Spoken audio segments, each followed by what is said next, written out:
자, 우리 오늘 6장 25절부터 34절 말씀 나누겠습니다. 다른 본문 말씀들과 마찬가지로 이 산상수훈에 나오는 말씀 굉장히 다 유명한 내용들이어서 우리가 다 익숙하게 잘 알고 있는 내용들이죠. 그래도 다시 한번 살펴보고 또 한 걸음 더 생각해보고 또 우리 스스로에게 적용해보고 오늘 주시는 주님의 음성을 우리가 들을 수 있었으면 좋겠습니다. 예수님께서 산상수훈 말씀하시면서 처음에 팔복 선언하시고요. 두 번째로 이웃사랑에 관한 내용을 말씀하시고요. 그리고 세 번째로 조금 더 길게 하나님을 사랑하고 섬기는 것에 대해서 말씀하십니다. 하나님을 사랑하는 삶에 대해서 말씀하시면서 몇 가지 말씀하셨는데 첫 번째는 하나님을 향하여 어떻게 행동할 것인가를 말씀하셨죠. 하나, 구제에 대해서, 둘, 기도에 대해서, 셋, 금식에 대해서. 이런 세 가지 항목들은 다 하나님을 향해 뭔가 행동을 하는 거예요. 더욱더 온전한 모습으로 풍성하게 하나님을 섬기라고 말씀하셨고 그 뒤에 두 번째로는 나 자신과 관련된 문제를 어떻게 해야 되는가 이 내용을 말씀을 하십니다. 나 자신과 관련해서 우리가 지난주에 보았던 자신을 위해서 보화를 땅에 쌓지 마라 그렇게 말씀하시는 내용이 나왔죠. 지난주 내용을 생각해 보시면 마음을 하늘에 둘 것을 그리고 눈도 하늘에 둘 것을 그리고 재물과 하나님을 겸하여 섬길 수 없으니까 하나님을 온전히 섬길 것을 말씀을 하셨어요. 그래서 세 가지를 말씀하셨는데 지난주 본문을 보면 첫 번째는 지금 말씀드린 것처럼 마음에 대해, 두 번째는 눈에 대해, 시선에 대해, 세 번째는 섬김에 대해 말씀하셨습니다. 오늘 예수님 말씀하시는 내용도 마찬가지로 나 자신의 삶과 관련해서 어떻게 하나님을 사랑하고 섬길 것인지에 대한 내용을 담고 있어요. 사실은 좀 구성이나 전개 표현 방식은 조금 다르지만 똑같이 처음에는 마음에 대해, 두 번째는 시선에 대해, 세 번째는 행동에 대해 말씀하시는 내용으로 되어 있습니다. 그냥 읽으면 이게 진짜 그런가 이렇게 생각할 수도 있어요. 좀 본문 구성을 보시면 제가 세 개 소단락으로 나누어 놓았죠. 첫 번째가 25절부터 32절, 두 번째가 33절, 세 번째가 34절입니다. 본문의 분량이 차이가 있으니까 앞부분은 조금 상세하게, 뒷부분은 조금 간략하게 이렇게 보려고 합니다. 먼저 25절부터 볼게요. 이렇게 시작합니다. 그러므로 내가 너희에게 이르노니 목숨을 위하여 무엇을 먹을까 무엇을 마실까 몸을 위하여 무엇을 입을까 염려하지 마라.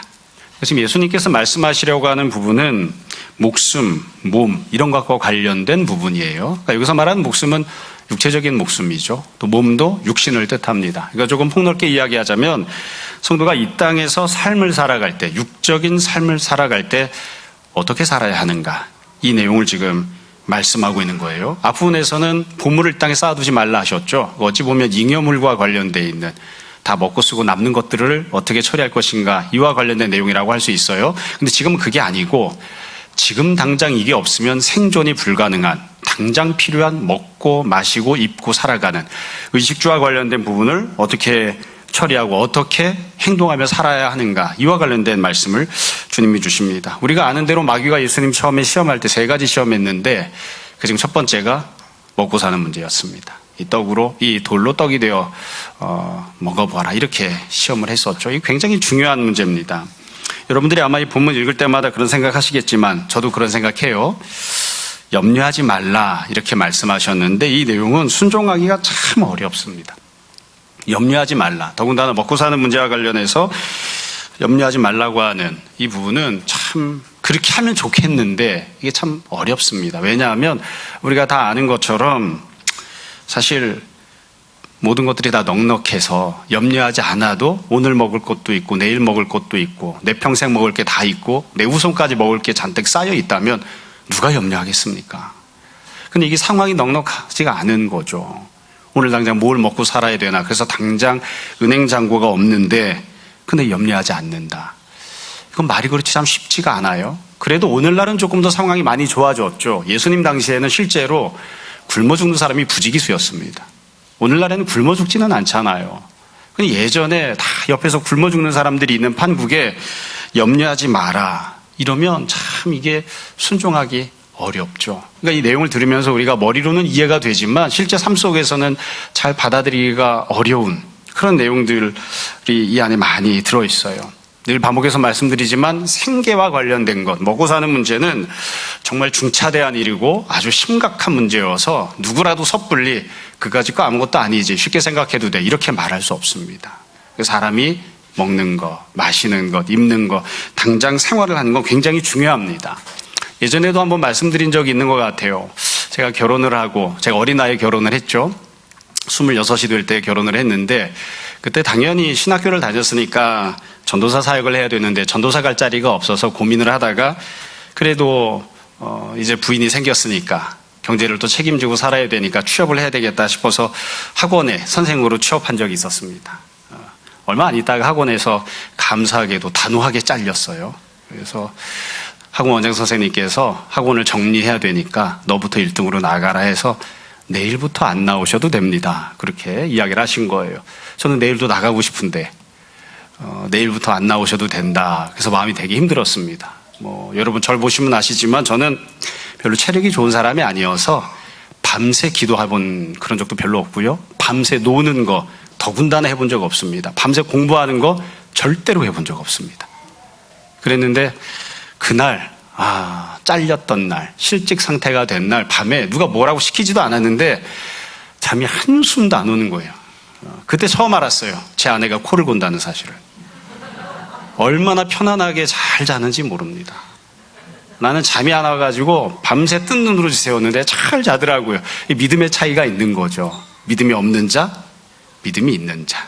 주님이 사랑하지 않는 자, 주님이 사랑하시는 자. 참 이게 정말 쉽지 않은 일입니다. 그래서 그냥 단순하게 염려하지 마세요 이렇게 이야기하고 넘어가기 어려운 그런 내용을 주님이 말씀하신 거예요. 자, 지금 말씀드린 것처럼 예수님이 염려하지 말라 이렇게 하셨는데 이건 결국 앞에 나왔던 말씀으로 치자면 마음과 관련된 거죠. 어떤 마음을 품으면 안 되는가, 또 어떤 마음을 가져야 하는가, 이와 관련된 말씀을 하시는 거예요. 우리가 어디에 마음을 두어야 되는가, 무엇이 우리 마음을 지배하게 해야 되는가, 우리가 어떤 것으로 마음을 채워야 하는가, 이에 대해서 말씀하고 있는 겁니다. 앞부분에서는 마음을 이 땅에 두지 마라, 보물에 마음을 두지 마라 하셨는데 지금은 염려가 네 마음을 다스리게 하지 마라, 염려가 네 마음에 들어와서 네 마음을 주장하지 못하게 하라, 그렇게 말씀하시는 겁니다. 어린아이들이 있으니까 높아심의 말을 설명을 해요. 염려하지 말라고 하는 것은 마음 상태에 대한 것이지 준비하지 마라, 노력하지 마라, 아무것도 하지 말고 다 팽개치고 게으르게 하고 싶은 대로 살아도 된다, 이런 뜻은 결코 아닙니다. 해야 할 것을 마땅히 열심히 다 해야 되죠. 충성을 다해야 되고 최선을 다해야 됩니다. 제가 참 별로 바람직하지 않은 인간으로 보는 그 중에 하나가 경제적 책임을 지지 않는 사람입니다. 자기 자신의 삶에 대해서, 그리고 가정의 경제 형편에 대해서 결혼을 했으면 혹은 성인이 되었으면 마땅히 어떻게든 책임을 지기 위해서 최선을 다해 노력을 해야 되죠. 그런데 그렇게 하지 않고 게으르고 나태하게 무책임하게 사는 건 염려하지 않은 것과는 굉장히 다른 그런 모습입니다. 그러니까 최선을 다해서 살되 염려는 해서는 안 되는 거예요. 이게 지금 마음과 관련된 말씀을 주셨어요. 자, 그러면 도대체 왜 염려할 필요가 없는지, 염려해서는 안 되는지 주님께서 설명을 하십니다. 주님께서 두 가지 근거를 가지고 말씀을 하셨어요. 이것도 잘 아는 내용인데요. 첫 번째 내용이 26절, 27절입니다. 이렇게 말씀 시작하시죠. 공중의 새를 보라. 우리말 성경은 이렇게 번역했는데요. 헬라어 성경은 보라가 맨 앞에 나와요. 눈 크게 뜨고 봐라. 아픔과 똑같아요. 마음에 대해서, 시선에 대해서. 지금도 마음에 대해서, 시선에 대해서 말씀하시는 거죠. 보라. 뭘 봐야 되느냐? 공중의 새를 보라. 공중의 새를 왜 보라고 하셨냐면, 새는 사람들이 먹고 살기 위해서 하는 것처럼 심거나 거두거나 아니면 저장하는 그런 행동을 하지 않는다. 그렇지만 하늘아버지께서 기르신다, 이렇게 설명을 한 거예요. 그러니까 새는 먹고 살기 위해서 아무것도 하지 않는다. 그렇지만 하나님께서 길러주신다, 이렇게 예수님이 설명하셨어요. 그러니까 그 공중에 있는 새를 보고 너도 염려하지 말라, 이렇게 말씀하신 겁니다. 그러니까 주님의 말씀을 이렇게 풀이할 수 있어요. 네가 눈을 들어서 주변을 잘 살펴보면 하나님께서 먹여주시고 책임져 주시기 때문에 결코 염려할 필요가 없다는 것을 확실히 알 수 있는 증거가 널렸다, 이거예요.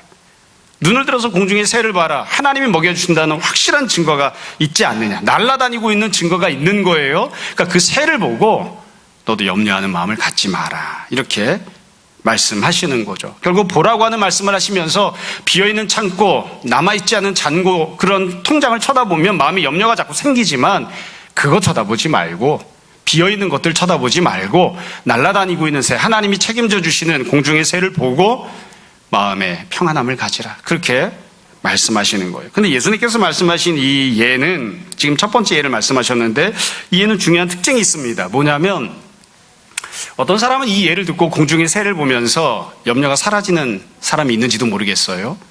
근데 이거는 모든 사람이 그렇게 되는 건 아니라는 특징입니다. 여러분 공중의 새를 한번 생각해 보세요. 가만히 먹고 노나요? 가만히 있는데 하나님 먹여주시나요? 조금 비관적으로 바라보는 사람 이렇게 이야기할지도 모르겠어요. 새가 아침부터 저녁까지 온 사방 날아다니면서 먹고 살겠다고 얼마나 발버둥 치는 줄 아느냐. 새가 가만히 있으면 하나님이 먹여주시나?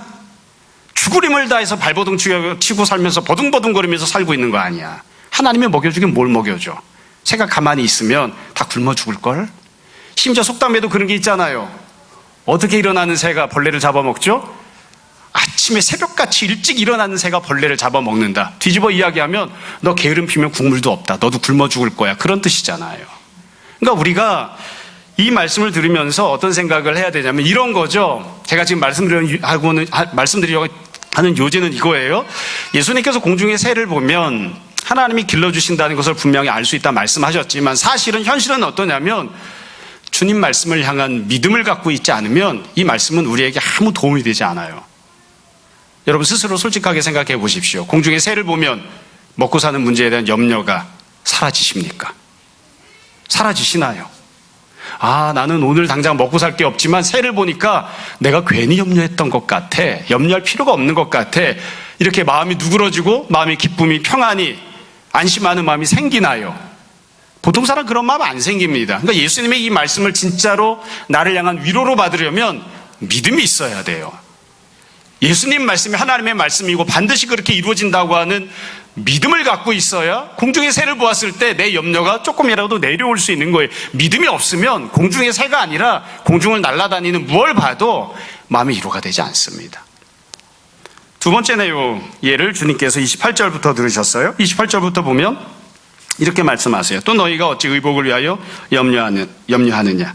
들의 백합화가 어떻게 자라는가 생각하여 보라. 이번에도 마찬가지예요. 우리말 성경에서는 생각하여 보라 이렇게 되어 있는데요. 원래 헬라 성경에서는 생각해 보라는 뜻이 아니고 두 눈 크게 뜨고 관찰해 보라 이렇게 시작해요. 그러니까 관찰해 보라. 뭘 관찰해 보아야 되느냐. 들의 백합화를 보라. 그러니까 똑같이 보라는 거죠. 눈 크게 뜨고 봐라. 네 옆에 보면 공중의 새도 확실한 증거가 되고 네 옆에 있는 들의 백합화도 확실한 증거가 되니까 똑바로 잘 한번 쳐다봐라. 이렇게 이야기하신 거예요. 그리고 예수님 이렇게 말씀하셨죠. 백합화는 어떻게 하느냐. 수고도 안 하고 길쌈도 안 하죠. 옷을 만들기 위해서 뭔가 노력하는 행동을 하지 않아요. 그렇지만 하나님께서 입혀주시는 거예요. 자라게 해주시고 심지어 주님은 29절에 이렇게 말씀하십니다. 그러나 내가 너에게 말하노니 솔로몬의 모든 영광으로도 입은 것이 이 꽃 하나만 같지 못하였느니라. 이 예수님이 말씀하신 내용이에요. 그러니까 하나님께서 들의 백합화를 자라나게 해주시고 입혀주신다는 거예요.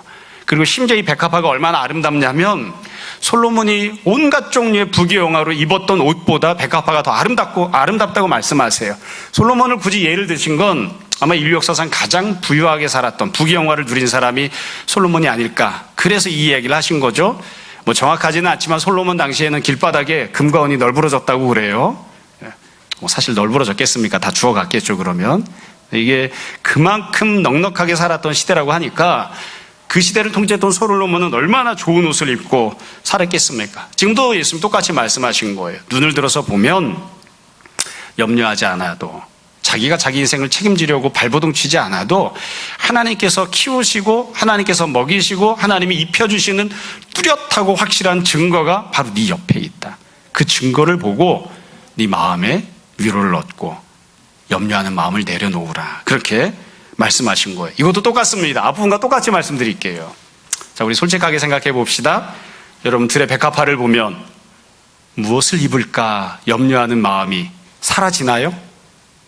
그 염려가 내려옵니까? 뭐 저희는 머슴아들만 둘 키우기 때문에 아침에 다 추리닝 입고 나가면 되거든요. 근데 귀하고 아름다운 딸을 키우는 집들은 딸들이 아침에 여러 번 패션쇼를 한다고 그러더라고요.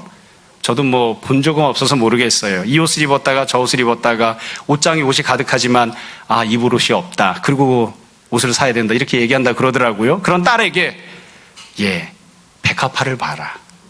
그러면 딸이 마음의 위로를 얻고 아, 그렇구나 이렇게 깨닫게 되나요? 아마 제가 경험은 없지만 그런 딸은 한 명도 없을 것 같아요. 여러분 조금 더 솔직하게 이야기를 할게요. 불신자는 이 내용을 보고 뭐라고 이야기할까요? 우리 솔직하게 이야기해 보자고요. 하나님이 들에 있는 백합화를 키우시고 또 입혀주신다고? 가물어서 비가 오지 않는 세상을 생각해봐. 얼마나 그냥 땅바닥이 쩍쩍 갈라지고 이파리들이 다 말라 비틀어져서 죽는 판인데 하나님이 그것들을 입혀주신다고? 사람들이 짓밟고 짐승들이 와서 짓밟고 뜯어먹어서 상처나고 찢긴 그런 풀들이 꽃들이 얼마나 많은데 하나님이 정말 입혀주신다고? 그렇게 생각하는 사람들도 많이 있을 거예요. 조금 더 솔직하게 솔로몬이 온갖 부귀영화를 입은 옷보다 백합화가 아름답다고? 여러분 가슴에 손을 얹고 솔직하게 이야기해 봅시다. 권사님들, 집사님들 중에 솔로몬이 비단으로 옷을 만들어 입고 앙드레김이 디자인 옷을 입고 거기다 금으로 붙인 액세서리를 하고 다이아를 여기저기 박아놨다고 생각을 해보세요. 그 옷이 예쁜가요? 백합화가 예쁜가요? 가슴에 손을 얹고 한번 손을 얹고 생각해보고 이야기해보세요. 우린 그런 옷을 안 입어봐서 그렇지만 둘 중에 무엇이 아름답냐 물어보면 아마 거의 대부분 사람들은 백합화가 이뻐봤자 얼마나 이뻐, 냄새나. 그렇게 이야기할지도 몰라요. 그러니까 지금 예수님께서 지금 두 번째로 말씀하신 이 비유는 아까 말씀드린 것과 똑같아요. 믿음을 갖고 있어야만 받아들일 수 있습니다. 그러니까 믿음을 갖고 있지 않으면 아무리 주변에 확실한 증거가 널려 있어도 그것 때문에 마음의 위로를 받지 못해요. 그것 때문에 염려를 내려놓는 선택을 할 수가 없어요. 믿음을 갖고 있는 사람이 믿음의 눈을 들어서 보면 그렇지, 내가 지금 마음속에 염려가 생겼지만 이건 주님이 기뻐하시는 마음이 아니지, 내가 굳이 가질 필요가 없는 마음이지, 주님께서 먹여주시고 주님께서 입혀주시는데 내가 왜 이런 쓸데없는 염려를 할까? 믿음을 갖고 있는 사람이 그런 마음의 변화를 또 순종을 할 수 있는 것이죠. 그래서 주님께서 말씀하신 이 내용은 그렇습니다.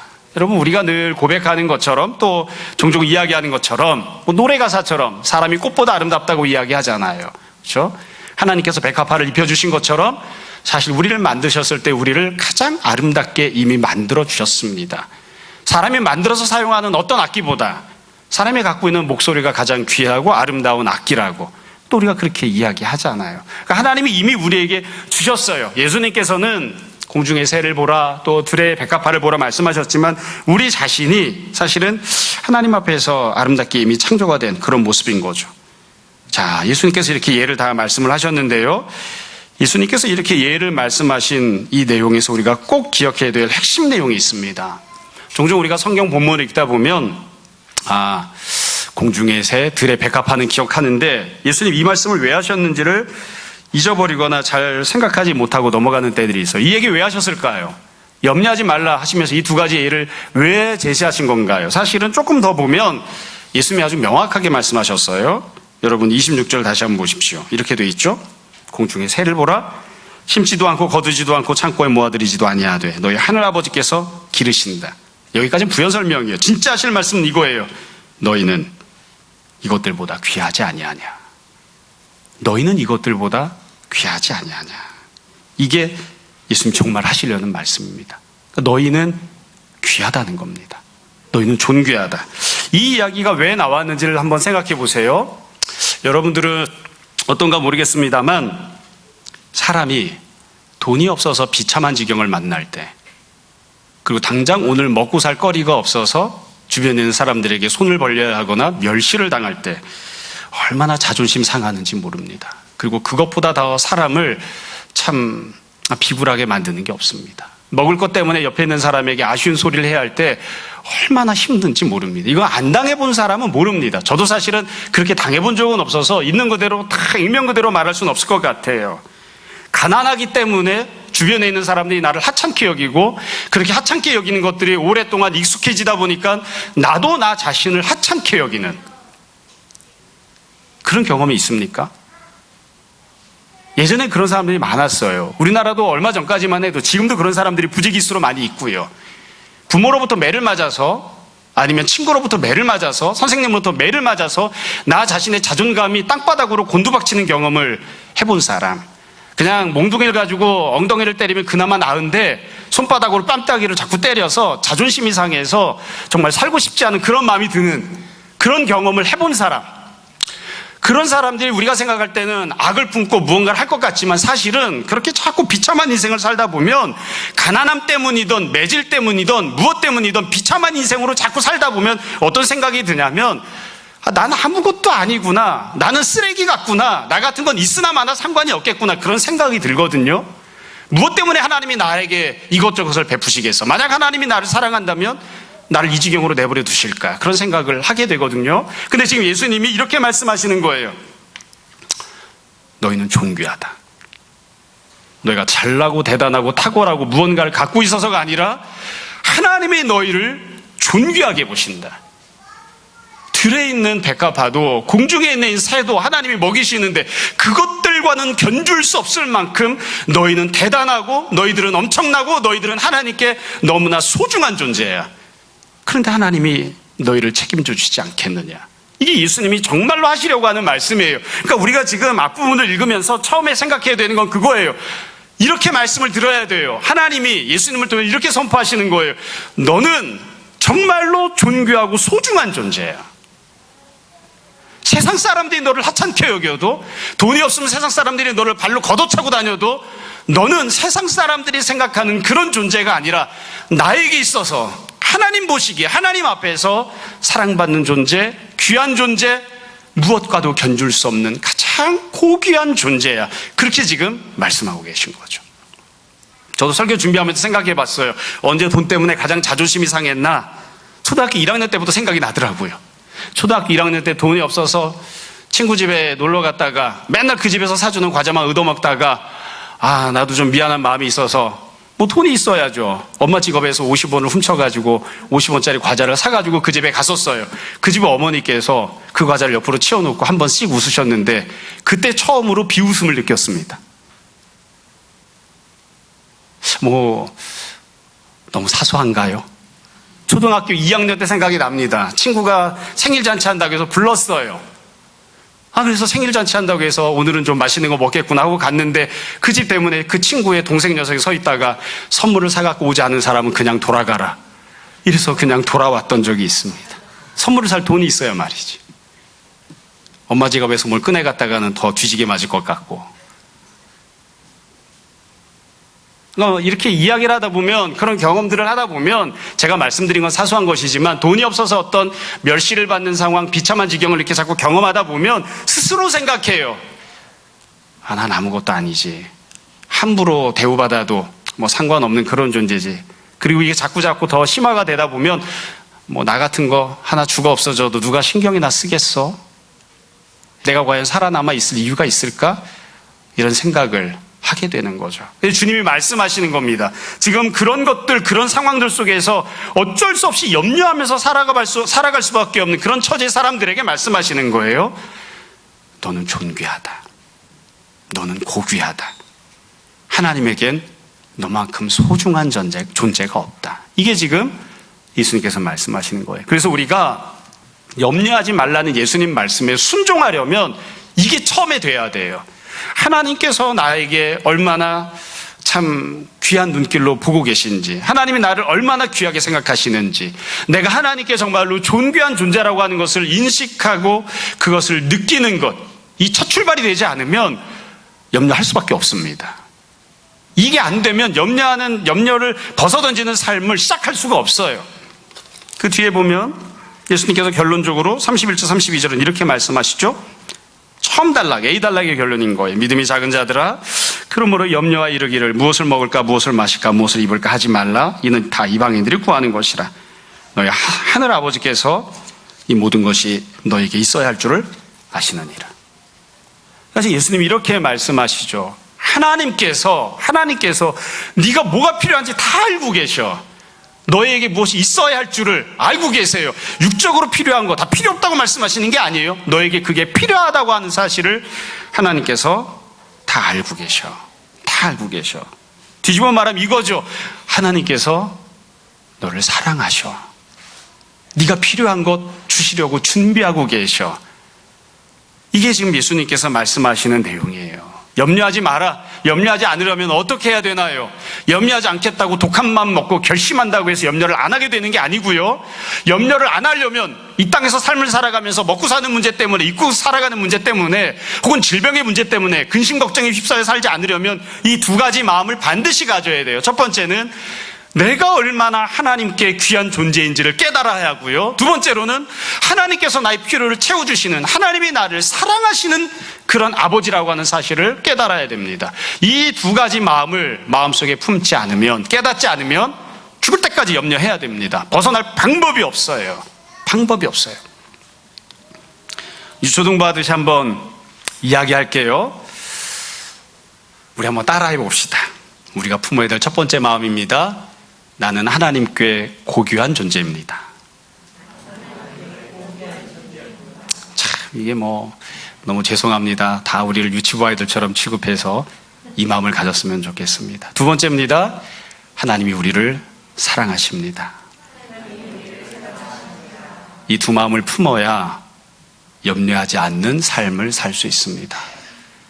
다른 방법으로는 염려를 떨쳐버릴 수가 없습니다. 이것을 늘 기억했으면 좋겠습니다. 자, 그 뒤에 두 번째 소단락 내용을 볼게요. 33절입니다. 오늘은 33절까지만 나누고 34절은 오후의 말씀을 나누려고 합니다. 33절에 보면 행동과 관련된 내용이 나와요. 아까 처음에 말씀드린 것처럼 우리가 지난주에 보았던 내용이 어떤 마음을 가져야 하는지, 어떤 시선을 두어야 하는지 이야기를 했잖아요. 그리고 나서 섬김, 행동과 관련된 내용이 나왔는데 오늘 말씀도 마찬가지여서 어떤 마음을 가져야 하는지, 염려하는 마음이 아니라 하나님을 신뢰하는 마음, 하나님을 의지하는 마음, 하나님께서 나를 채워주신다고 하는 그런 소망, 내가 하나님께 고귀한 존재라고 하는 마음과 하나님이 나를 사랑하신다고 하는 마음을 품어야 돼요. 그리고 그것을 볼 수 있는 눈을 가지고 주변의 여러 친구들을 봐야 되는 거죠. 이제 33절은 그렇다면 어떻게 행동해야 되는지 내용이 나옵니다. 이렇게 나와요. 너무나 유명한 구절입니다. 여름 성경학교의 시즌이죠. 식사선고입니다. 이거 외워야 밥 먹는 그런 때가 많았습니다. 그런즉 너희는 먼저 그의 나라와 그의 의를 구하라. 그리하면 그것만 주시는 게 아니라 이 모든 것을 너희에게 더하시리라. 이제 어떤 행동을 해야 하는지가 나와요. 간단해요. 구하라 이렇게 말씀하셨죠. 구하는 행동을 해야 됩니다. 자, 그러면 이 구한다고 하는 것은 조금 이따 말씀드리고요. 무엇을 구하는지가 앞에 나왔죠. 그의 나라와 그의 의를 구하라는 거예요. 그의 나라와 그의 의를 구하라. 하나님 나라, 하나님 의를 구하라는 거예요. 여러분 저를 보세요. 어떤 분들은 이 표현 읽을 때마다 그렇게 생각해요. 이 땅에서 삶은 의미가 없어. 먹고 사는 문제, 육체적인 문제는 별 필요가 없어. 하나님의 것을 구하고 하나님 나라를 구하고 하나님의 의를 바라보고 살아야 돼. 이 땅에서야 다 지저분하고 힘들고 어려울 뿐이지, 고난뿐이지. 죽은 다음에 천국에 가서 하나님 나라를 누리는 게 상책이지. 지금 그 뜻이 아니에요. 우리가 살면서 육적인 삶을 위해서 먹을 것 필요하잖아요. 근데 먹는 것을 달라고 하지 말고 이 땅에서의 삶에 무엇이 필요하냐면 하나님의 나라와 하나님의 의가 마치 먹을 양식처럼 우리에게 필요합니다. 이 땅에 하나님의 나라가 있어야 돼요. 이 땅에 하나님의 의가 있어야 돼요. 이게 우리의 밥이에요. 사람은 영적인 존재잖아요. 영혼과 육체로 구성이 되어 있죠. 이루어져 있죠. 그렇기 때문에 아무리 먹을 것을 많이 주어도 개돼지처럼 배불리 먹어도 영적인 양식을 먹지 않으면 이 땅에서 염려하고 좌절하고 두려워하며 살 수밖에 없습니다. 영적인 존재이기 때문에 우리가 이 땅에서 사는 동안에도 하나님의 나라를 누리고 살아야 돼요. 하나님의 의를 먹고 마시며 살아야 돼요. 그게 없으면 이 땅에서 살면 온전하게 살 수가 없거든요. 그러니까 하나님의 나라, 하나님의 의를 구한다라는 건 무엇이냐면 죽은 다음에 천국 가서 잘 살 생각을 하고 이 땅에서는 대충 어떻게든 버무려봐라 이런 뜻이 아니에요. 이 땅에서 사는 동안 하나님의 나라가 있어야 됩니다. 이 땅에서 사는 동안 하나님의 의로움이 있어야 됩니다. 그래야 우리가 이 땅에서 제대로 살 수 있어요. 그러니까 이 땅에서 살 때에 비록 눈에 보이는 것은 이 땅에 존재하는 나라, 이 땅에 있는 불의한 모습밖에 없겠지만 그러나 주님, 우리가 이 땅에서 삶을 살아나갈 때에도 이곳에서도 천국을 누리게 해주십시오. 이곳에서도 하나님의 의를 누리게 해주십시오. 그것이 우리의 삶이 되게 해주십시오. 그렇게 기도해야 되는 것이죠. 좀 더 본질적인 질문이에요. 그렇다면 하나님의 나라와 하나님의 의를 구하라고 했는데 하나님의 나라는 도대체 뭘까요? 이 땅에 살면서 하나님의 나라를 우리가 누리고 살아야 되잖아요. 하나님의 나라가 뭔가요? 어렵게 생각하면 무진장 어렵습니다. 하나님 나라 설명하려고 하면 막 책을 1500페이지짜리까지 막 써도 다 설명 못할 것 같아요. 예수님이 그렇게 어렵게 말씀하신 건 아니고요. 지금 말씀하신 하나님 나라는 매우 단순하고 명료합니다. 앞입니다 말씀하셨어요. 하나님의 나라가 어떤 곳인지 한번 생각해 보세요. 하나님의 나라는 하나님께서 영광 받으시고 하나님을 섬기는 모든 성도들이 아무런 부족함이 없이 영적으로나 육적으로나 모든 것들을 풍성하고 완벽하게 공급받는 은혜를 누리는, 안식을 누리는 것이 바로 하나님 나라죠. 그 삶이 이 땅에서도 있어야 된다는 거죠. 앞부분에서는 주님께서 이렇게 말씀하셨어요. 네가 가난하게 태어났던, 병자로 살아가고 있건, 사회적 신분이 낮고 천하건 하나님 보시기에 너는 정말 존귀한 존재야. 천국에서 하나님께서 우리를 존귀하게 여기실 거예요. 그와 같이 하나님께서 우리를 존귀하게 여기신다고 하는 것을 이 땅에서도 누리며 살아가는 것, 그게 하나님 나라예요. 우리가 천국에 가면 하나님께 영광 돌리고 예배 드릴 거예요. 그와 마찬가지로 이 땅에서도 우리가 하나님께 영광 돌리고 예배 드리며 사는 것, 그게 하나님 나라예요. 그게 하나님 나라. 그러니까 결국 지금 하나님의 나라를 구하라고 하는 건 이런 거죠. 앞에 하셨던 말씀과 별개의 말씀을 하신 게 아니고요, 똑같은 내용 말씀하신 겁니다. 하나님이 너를 존귀하게 여기시고 너를 귀하게 생각하신다. 그리고 그 하나님께서 너를 지극히 진실하게 사랑하셔서 너에게 필요한 것들을 채워주신다. 이게 하나님 나라예요. 이 삶이 이 땅에서 우리가 살아가는 동안 진실로 우리의 영혼과 우리의 육체 가운데 임하기를, 그 모습으로 우리가 살아가게 되기를 구하라는 겁니다. 그걸 구하라는 거예요. 예수님께서 구하라고 말씀하셨죠. 가만히 있어도 누릴 수 있다고 말씀하신 게 아닙니다. 우리가 다 바보 천치가 아니죠. 현실은 하나님 나라와 하나님의 의가 없다고 하는 것을 너무나 잘 알 수 있어요. 그래서 구해야 돼요. 일용할 양식도 구해야 되고요, 하나님이 우리를 존귀히 여기신다고 하는 사실을 날마다 우리가 고백하고 깨닫고 누릴 수 있게 해달라고 구해야 됩니다. 하나님께서 우리를 사랑하시는 그 은혜를 우리의 영혼도 우리의 육체도 누리게 해달라고 구해야 됩니다.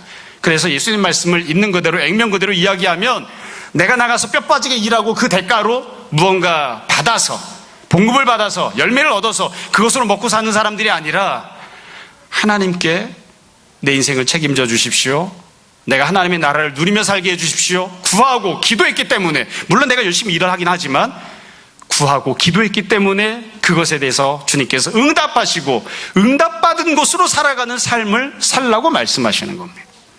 그게 이 땅에서 우리가 삶을 살아가야 하는 모습입니다. 우리는 다 기도하고 응답받은 모습으로 먹고 살아야 됩니다.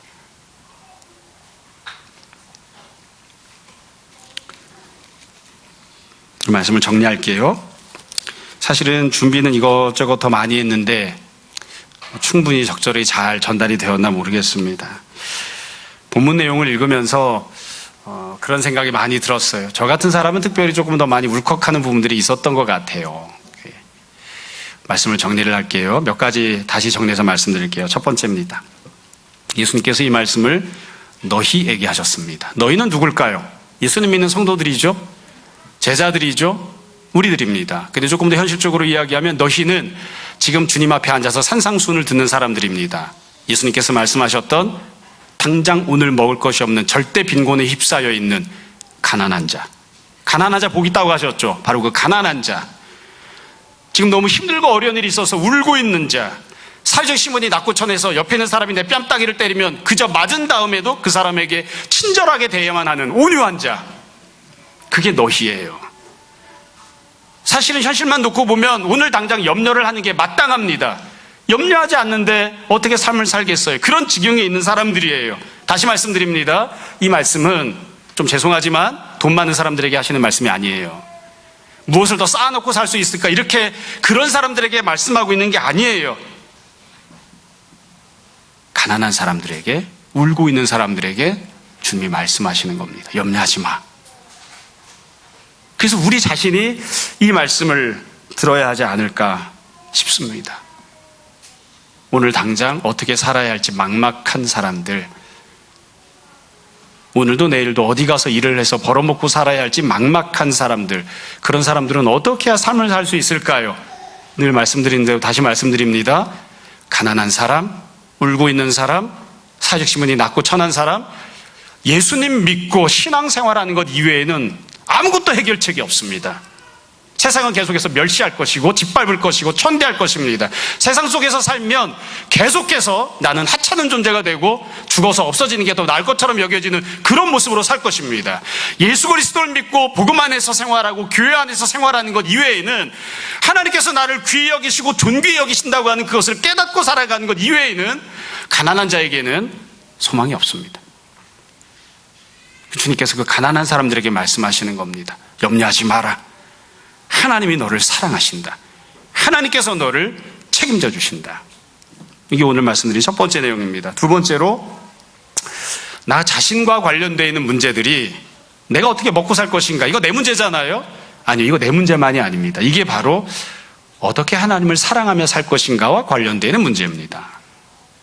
하나님을 사랑하는 것, 신앙으로 사는 것, 믿음으로 사는 것, 예수님께서 그렇게 말씀하시잖아요. 믿음이 적은 자 이렇게 이야기하잖아요. 불성실한 자야 이렇게 얘기하지 않습니다. 무책임한 자 이렇게 이야기하지 않아요. 믿음이 적은 자들아, 내가 먹고 사는 문제를 어떻게 믿음 안에서 해결할 것인가, 내가 어떻게 이것을 하나님과 관련지어서 생각하고 행동할 것인가, 이건 믿음과 관련되어 있는 거예요.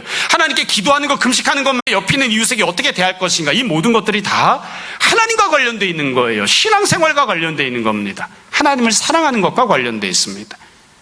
그래서 우리가 이것을 쉽게 처리하면 안 돼요. 내 문제니까 내가 처리하고 내가 책임을 지면 되지. 아니에요. 하나님과 관련되어 있어요. 하나님을 섬기는 것과 관련되어 있습니다. 그래서 우리가 이것을 늘 무겁게 생각했으면 좋겠습니다. 마지막 세 번째입니다.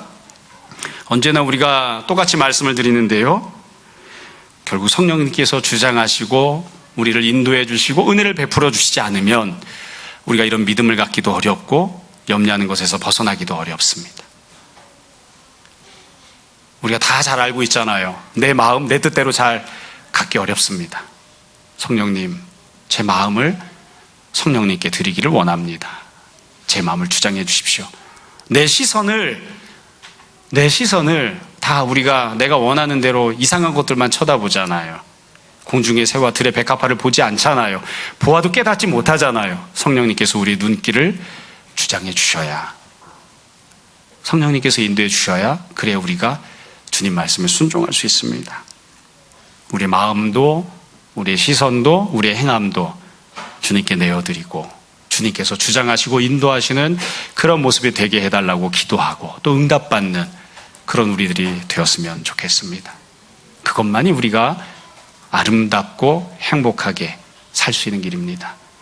여러분, 모쪼록 우리가 결국 이 땅에서 삶을 다 살고 주님 앞에 나아가 천국에서 영원한 복락을 누리며 살 텐데, 천국에서야 뭐 더 말할 필요가 없고요. 이 땅에서 살아가는 동안 어떻게 살아야 할지 생각할 때 이 말씀을 늘 기억하고 우리 안에 염려하는 마음이 아니라 주님을 의지하고 신뢰하는, 주님을 붙잡고 주님께 소망 두는 마음을 주십시오. 늘 기도하고 응답받는, 그래서 하나님께 영광 돌리고 나 자신도 가장 아름답게 살아가는 성도들이 되었으면 좋겠습니다. 이런 귀한 은혜가 우리 모두에게 풍성히 임하기를 주님 이름으로 축원합니다. 잠시 기도하겠습니다.